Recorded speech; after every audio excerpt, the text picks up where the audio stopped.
I've been scared to post this, I'm gonna be honest. We're entering the most dangerous phase of the Trump era, normalization. What I'm really trying to describe is this feeling that's really familiar to me from living in Russia. There would be this moment when you are just in total shock. Attempts to end birthright citizenship. And you just feel like you can't breathe. Plan to carry out mass layoffs within the federal government. And you can't go on. A grad student was detained by ICE agents. And then you can. And suddenly it feels routine. Let me start with this. If they're detaining U.S. Marshals and 9-year-olds in the same sweep, we're not safe. None of us. Because ICE just grabbed Kabi Lame, a global celebrity from TikTok fame, in Vegas. They grabbed him in Vegas because he was black, because he could be taken. And he's lucky it only ended with embarrassment, because others, they vanish. This isn't 2019. This isn't family separations at the border. This is LA, downtown, Eastside, Torrance, San Pedro. A 9-year-old was arrested after school in front of classmates. Not detained, arrested. A child. Arrested. Families were locked in a courthouse basement for over 12 hours, with no food, no water, and babies crying in the dark. It looks like Americans in general, they are realizing the era that they are in right now. And ladies and gentlemen, if I'm wrong, please correct me in the comment section. It looks like whether black or white, whether Asian or Latino, Americans are coming to a realization that they are kind of like stuck in a stimulation. See, a lot has happened since this year started. Ever since the Trump administration came into office, a lot has happened. And let me know what you think in the comment section, but really, this feels like a stimulation. He has been traumatizing people. 1, 2, this after another. Martial law, tempting black people to do this. Now it's the Latinos. ISIS doing the most. It's the tariffs.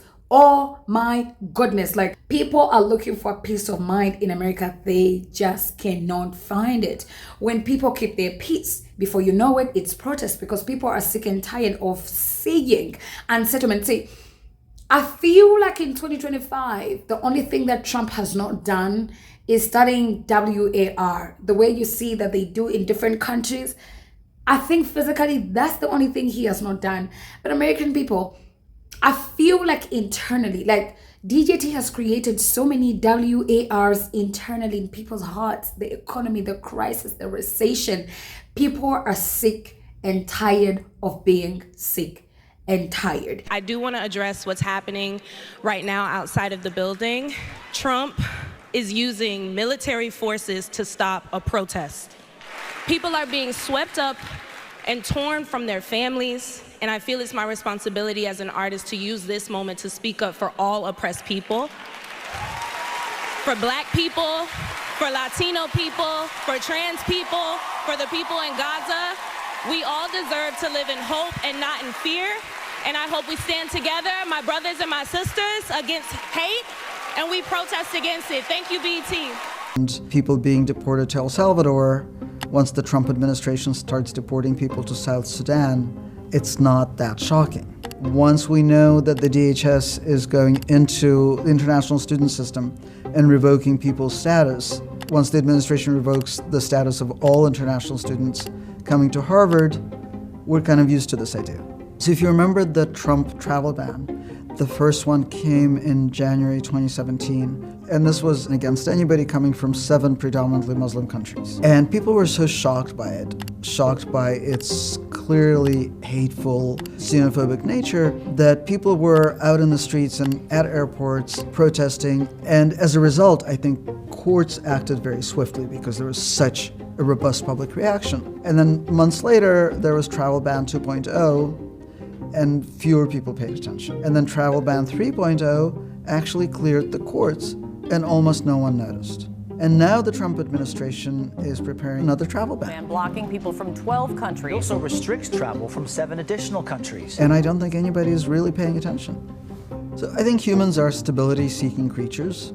I think we look for signs that things are okay, and we grasp onto those signs. A federal judge has temporarily blocked the Trump administration's effort to ban international student has been students. released from federal immigration custody. So we look at that and we think, well, it's bad, but it's not as bad as it was yesterday. And that is natural, but it's also self-deceiving because these little steps back do not change the vector of action, and they don't change the nature of the threat.